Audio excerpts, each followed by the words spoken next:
नमस्कार। आइए आज हम पढ़ते हैं बृहस्पतिवार व्रत कथा। भारतवर्ष में एक प्रतापी और दानी राजा राज्य करता था। वह नित्य गरीबों और ब्राह्मणों की सहायता करता था। यह बात उसकी रानी को अच्छी नहीं लगती थी। वह न ही गरीबों को दान देती, न ही भगवान का पूजन करती थी और राजा को भी दान देने से मना किया करती थी। एक दिन राजा शिकार खेलने वन को गए हुए थे तो रानी महल में अकेली थी। उसी समय बृहस्पति देव साधु वेश में राजा के महल में भिक्षा लेने के लिए गए और रानी से भिक्षा मांगी। रानी ने भिक्षा देने से इनकार किया और कहा, हे साधु महाराज, मैं तो दान पुण्य से तंग आ गई हूँ। मेरा पति सारा धन लुटाते रहते हैं। मेरी इच्छा है कि हमारा सारा धन नष्ट हो जाए, फिर न रहेगा बांस और न रहेगी बांसुरी।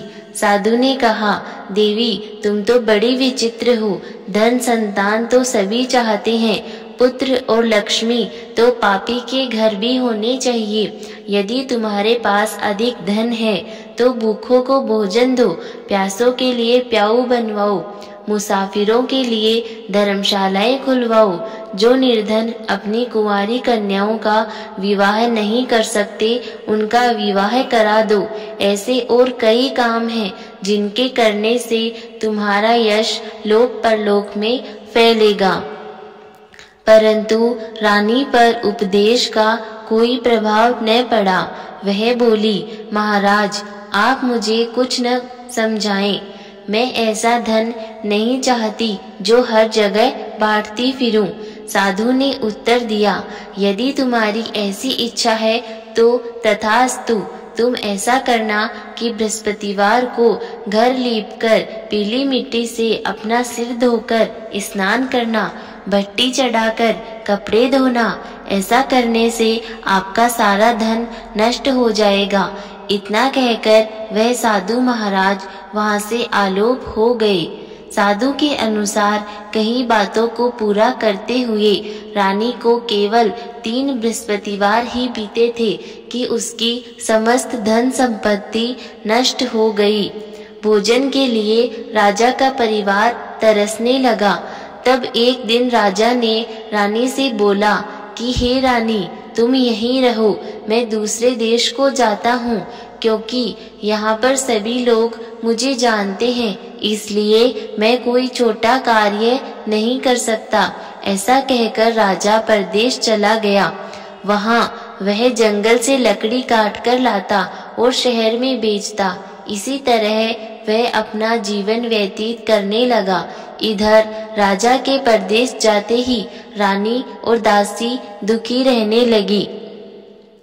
एक बार जब रानी और दासी को 7 दिन तक बिना भोजन के रहना पड़ा तो रानी ने अपनी दासी से कहा, हे दासी, पास ही के नगर में मेरी बहन रहती है, वह बड़ी धनवान है, तू उसके पास जा और कुछ ले आ ताकि थोड़ी बहुत गुजर बसर हो जाए।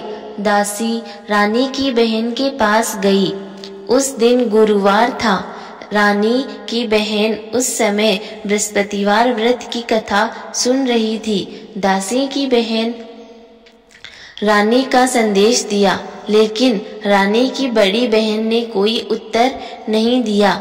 जब दासी को रानी की बहन से कोई उत्तर नहीं मिला तो वह बहुत दुखी हुई और उसे क्रोध भी आया। दासी ने वापस आकर रानी को सारी बात बता दी। सुनकर रानी ने अपने भाग्य को कोसा।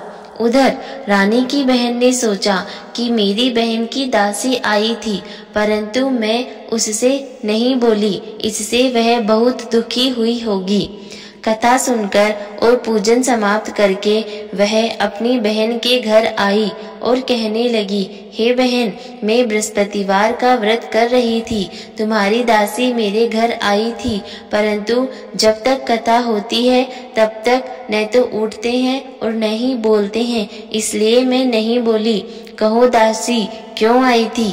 रानी बोली, बहन, तुमसे क्या छिपाऊं, हमारे घर में खाने तक को अनाज नहीं था। ऐसा कहते कहते रानी की आंखें भर आई। उसने दासी समेत पिछले 7 दिनों से भूखे रहने तक की बात अपनी बहन को विस्तार पूर्वक सुना दी। रानी की बहन बोली, देखो बहन, भगवान बृहस्पति देव सबकी मनोकामना को पूर्ण करते हैं। देखो, शायद तुम्हारे घर में अनाज रखा हो। पहले तो रानी को विश्वास नहीं हुआ, पर बहन के आग्रह करने पर उसने अपनी दासी को अंदर भेजा तो सचमुच उसे अनाज से भरा एक घड़ा मिल गया। यह देखकर दासी को बड़ी हैरानी हुई। दासी रानी से कहने लगी, हे रानी, जब हमको भोजन नहीं मिलता तो हम व्रत ही तो करते हैं, इसलिए क्यों न इनसे व्रत की कथा और विधि पूछ ली जाए ताकि हम भी व्रत कर सकें। तब रानी ने अपनी बहन से बृहस्पतिवार व्रत के बारे में पूछा। उसकी बहन ने बताया, बृहस्पतिवार के व्रत में चने की दाल और मुनक्का से विष्णु भगवान का केले की जड़ में पूजन करें तथा दीपक जलाएं, व्रत कथा सुने और पीला ही भोजन करें। इससे बृहस्पति देव प्रसन्न होते हैं। व्रत और पूजन विधि बताकर रानी की बहन अपने घर को लौट गई। 7 दिन के बाद जब गुरुवार आया तो रानी और दासी ने व्रत रखा। गुड़साल में जाकर चना और गुड़ लेकर आई, फिर उससे केले की जड़ तथा विष्णु भगवान का पूजन किया। अब पीला भोजन कहाँ से आए, इस बात को लेकर दोनों बहुत दुखी थे। चूंकि उन्होंने व्रत रखा था, इसलिए बृहस्पति देव उनसे प्रसन्न थे। इसलिए वे एक साधारण व्यक्ति का रूप धारण कर 2 थालों में सुंदर पीला भोजन दासी को दे गए। भोजन पाकर दासी प्रसन्न हुई और फिर रानी के साथ मिलकर भोजन ग्रहण किया। उसके बाद वे सभी गुरुवार को व्रत और पूजन करने लगी। बृहस्पति देव भगवान की कृपा से उनके पास फिर से धन संपत्ति आ गई, परंतु रानी फिर से पहले की तरह आलस्य करने लगी। तभी दासी बोली, देखो रानी, तुम पहले भी इस प्रकार आलस्य करती थी। तुम्हें धन रखने में कष्ट होता था, इस कारण सभी धन नष्ट हो गया, और अब जब भगवान बृहस्पति की कृपा से धन मिला है तो तुम्हें फिर से आलस्य होता है। रानी को समझाते हुए दासी कहती है कि बड़ी मुसीबतों के बाद हमने यह धन पाया है, इसलिए हमें दान पुण्य करना चाहिए, भूखे मनुष्यों को भोजन कराना चाहिए और धन को शुभ कार्यों में खर्च करना चाहिए, जिससे तुम्हारे कुल का यश बढ़ेगा, स्वर्ग की प्राप्ति होगी और पितृ प्रसन्न होंगे। दासी की बात मानकर रानी अपना धन शुभ कार्यों में खर्च करने लगी, जिससे पूरे नगर में उसका यश फैलने लगा। एक दिन राजा दुखी होकर जंगल में एक पेड़ के नीचे आसन जमाकर बैठ गया। वह अपनी दशा को याद करके व्याकुल होने लगा। बृहस्पतिवार का दिन था। एकाएक उसने देखा कि निर्जन वन में एक साधु प्रकट हुए। वह साधु वेश में स्वयं बृहस्पति देवता ही थे। लकड़हारे के सामने आकर बोले, हे लकड़हारे, इस सुनसान जंगल में तू चिंतामग्न क्यों बैठा है? लकड़हारे ने दोनों हाथ जोड़कर प्रणाम किया और उत्तर दिया, महात्मा जी, आप सब कुछ जानते हैं, मैं क्या कहूँ। यह कहकर रोने लगा और साधु को अपनी आत्मकथा सुनाई। महात्मा जी ने कहा, तुम्हारी स्त्री ने बृहस्पति के दिन बृहस्पति भगवान का निरादर किया है, जिसके कारण रुष्ट होकर उन्होंने तुम्हारी यह दशा कर दी। अब तुम चिंता को दूर करके मेरे कहने पर चलो तो तुम्हारे सब कष्ट दूर हो जाएंगे और भगवान पहले से भी अधिक धन संपत्ति देंगे। तुम बृहस्पति के दिन कथा किया करो, 2 पैसे के चने मुनक्का लाकर उनका प्रसाद बनाओ और शुद्ध जल से लोटे में शक्कर मिलाकर अमृत तैयार करो। कथा के पश्चात अपने सारे परिवार और सुनने वाले प्रेमियों में अमृत व प्रसाद बांटकर आप भी ग्रहण करो। ऐसा करने से भगवान तुम्हारी सब मनोकामनाएं पूरी करेंगे। साधु के ऐसे वचन सुनकर लकड़हारा बोला, हे प्रभु, मुझे लकड़ी बेचकर इतना पैसा नहीं मिलता जिससे भोजन के उपरांत कुछ बचा सकूं। मैंने रात्रि में अपनी स्त्री को व्याकुल देखा है। मेरे पास कुछ भी नहीं है जिससे मैं उसकी खबर मंगा सकूं। साधु ने कहा, हे लकड़हारे, तुम किसी बात की चिंता मत करो। बृहस्पति के दिन तुम रोजाना की तरह लकड़ियां लेकर शहर को जाओ।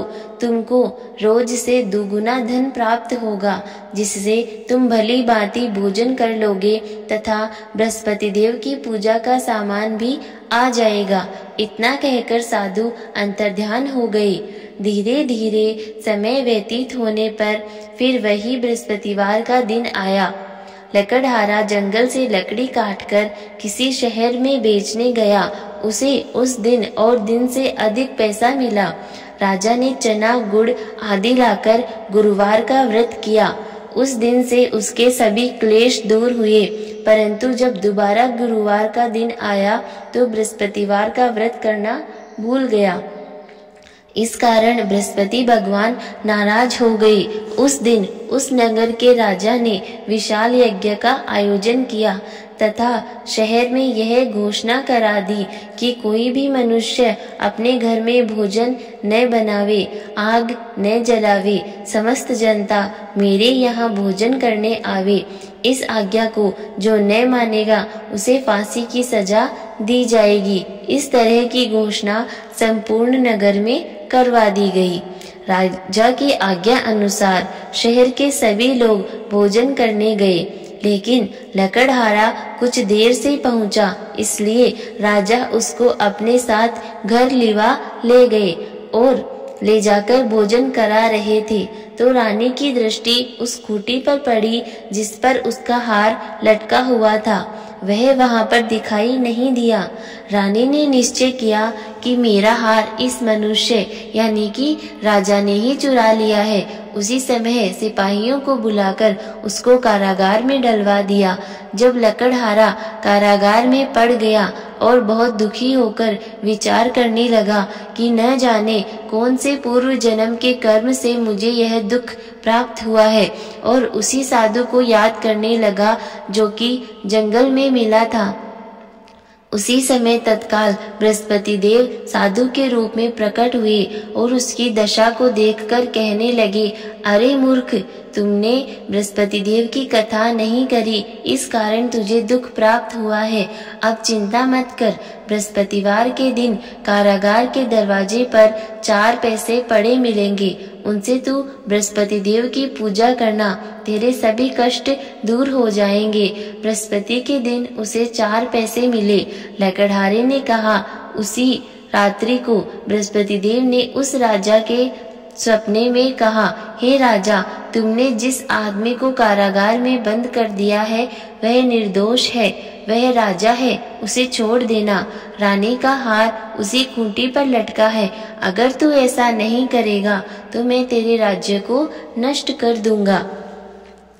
इस तरह रात्रि के स्वप्न को देखकर राजा प्रातःकाल उठा और खूंटी पर हार देखकर लकड़हारे को बुलाकर क्षमा मांगी तथा लकड़हारे को योग्य सुंदर वस्त्र आभूषण देकर विदा किया। बृहस्पति देव की आज्ञा अनुसार लकड़हारा अपने नगर को चल दिया। राजा जब अपने नगर के निकट पहुंचा तो उसे बड़ा आश्चर्य हुआ। नगर में पहले से भी अधिक बाग, तालाब, कुएं तथा बहुत सी धर्मशाला, मंदिर आदि बन गई हैं। राजा ने पूछा, यह बाग और धर्मशाला किसका है? तब नगर के सब लोग कहने लगे, यह सब तो रानी और बांदी की हैं। तो राजा को आश्चर्य हुआ और गुस्सा भी आया। जब रानी ने यह खबर सुनी कि राजा आ रहे हैं तो उन्होंने बांदी से कहा कि हे दासी, देख राजा हमको कितनी बुरी हालत में छोड़ गए थे। हमारी ऐसी हालत देखकर वह लौट न जाए, इसलिए तू दरवाजे पर खड़ी हो जा। आज्ञा अनुसार दासी दरवाजे पर खड़ी हो गई। राजा आए तो अपने साथ उनको लेकर आई।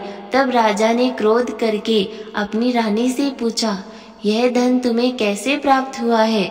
तब उन्होंने कहा, हमें यह सब धन बृहस्पति देव के इस व्रत के प्रभाव से प्राप्त हुआ है।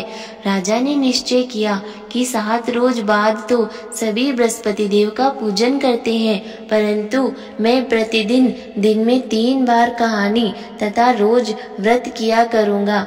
अब हर समय राजा के दुपट्टे में चने की दाल बंधी रहती तथा दिन में 3 बार कहानी कहता। एक रोज राजा ने विचार किया कि चलो अपनी बहन के यहाँ हो आवें। इस तरह निश्चय कर राजा घोड़े पर सवार हो अपनी बहन के यहाँ को चलने लगा। मार्ग में उसने देखा कि कुछ आदमी एक मुर्दे को लिए जा रहे हैं। उन्हें रोककर राजा कहने लगा, अरे भाइयों, मेरी बृहस्पति देव की कथा सुन लो। वे बोले, लो, हमारा तो आदमी मर गया है और इसको अपनी कथा की पड़ी है। परंतु कुछ आदमी बोले, अच्छा कहो, हम तुम्हारी कथा भी सुनेंगे। राजा ने दाल निकाली और जब कथा आधी हुई थी कि मुर्दा हिलने लग गया, और जब कथा समाप्त हो गई तो राम राम बोल के मनुष्य उठकर खड़ा हो गया। आगे मार्ग में उसे एक किसान खेत में हल चलाता मिला। राजा ने उसे देख उससे बोला, अरे भैया, तुम मेरी बृहस्पतिवार की कथा सुन लो। किसान बोला, जब तक मैं तेरी कथा सुनूंगा तब तक 4 हरैया जोत लूंगा। जा अपनी कथा किसी और को सुनाना। इस तरह राजा आगे चलने लगा। राजा के हटते ही बैल पछाड़ खाकर गिर गए तथा किसान के पेट में बड़ी जोर से दर्द होने लगा। उस समय उसकी माँ रोटी लेकर आई। उसने जब यह देखा तो अपने पुत्र से सब हाल पूछा और बेटे ने भी सब हाल कह दिया। तो बुढ़िया दौड़ी दौड़ी उस घुड़सवार के पास गई और उससे बोली कि मैं तेरी कथा सुनूंगी, तू अपनी कथा मेरे खेत पर चलकर ही कहना। राजा ने बुढ़िया के खेत पर जाकर कथा कही, जिससे सुनते ही बैल उठकर खड़े हुए तथा किसान के पेट का दर्द भी बंद हो गया। राजा अपनी बहन के घर पहुंचा। बहन ने भाई की खूब मेहमानी की। दूसरे रोज प्रातःकाल राजा जागा तो वह देखने लगा कि सब लोग भोजन कर रहे हैं। राजा ने अपनी बहन से कहा, ऐसा कोई मनुष्य है जिसने भोजन नहीं किया हो? मेरी बृहस्पतिवार की कथा ही सुन ले। बहन बोली, हे भैया, यह देश ऐसा ही है। यहाँ लोग पहले भोजन करते हैं और बाद में अन्य काम करते हैं। अगर कोई पड़ोस में हो तो देख आऊं। ऐसा कहकर देखने चली गई, परंतु उसे कोई ऐसा व्यक्ति नहीं मिला जिसने भोजन न किया हो। अतः वह एक कुम्हार के घर गई जिसका लड़का बीमार था। उसे मालूम हुआ कि उनके यहाँ 3 रोज से किसी ने भोजन नहीं किया है। रानी ने अपने भाई की कथा सुनने के लिए कुम्हार से कहा। वह तैयार हो गया।